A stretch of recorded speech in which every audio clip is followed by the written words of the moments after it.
A new synthetic killer drug known as flakka is spreading rapidly across the United States and already causing an epidemic of overdose fatalities and acts of violence. We're talking about flakka. Flakka? The drug is called flakka. Some have dubbed it the insanity drug. And it's everywhere. It's been described as the scariest drug in the world. More powerful than heroin or cocaine. This is a synthetic drug that can alter your state of mind, raising excited delirium, body temperature, and literally losing their mind.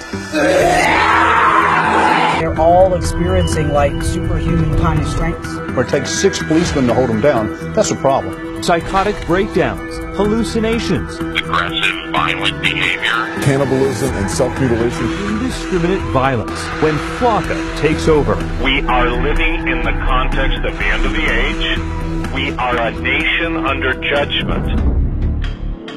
Welcome to stage 1 of the zombie apocalypse. It's been long theorized that controlled substances can bring people closer to the spirit world. Sometimes, however, what comes out of that experience isn't what you'd expect. And right now, our society is being plagued, dominated by an epidemic of controlled substances. In the 1970s, people were talking about peace and love, but nowadays people are coming back from bad trips and total psychosis. The number of overdoses are up, as are the cases of total zombification, i.e. demonic possession. The dark side opens people up to such possessions through lack of faith and environmental conditions. And while this isn't so much an issue with people of faith or orthodox practitioners, if your foundation is public education, if your dogma is militant atheism, substances like bath salts or flakka can be the ingredient that pushes you over the edge, an edge that you will never come back from. Weaponized substances such as bath salts and spice are being mixed into just about everything these days. E-cigarettes, chocolates, party drugs, with the intended purpose of fucking you up permanently. These are not the days to be experimenting with new things. These are not the days to be a party kid. Nefarious agendas are at play, and just about everything out there these days is being spiked with chemicals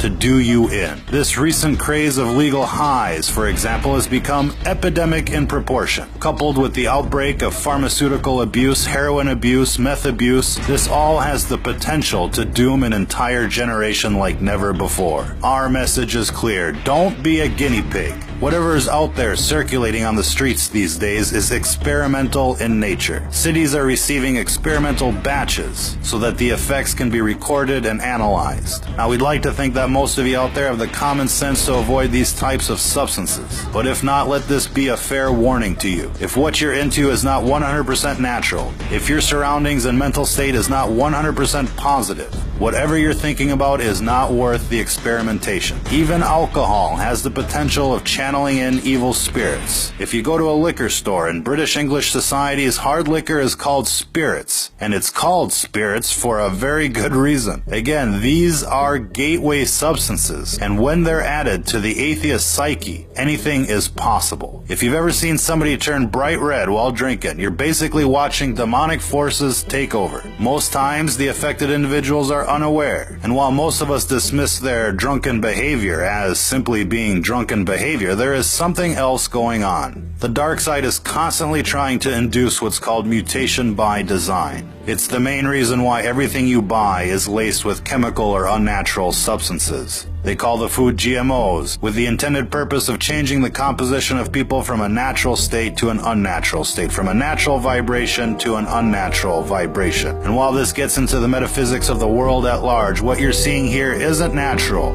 it isn't safe, and it isn't just psychosis. It's what happens when you stare into the abyss, and when the abyss stares back. If you're listening to this, you are the resistance.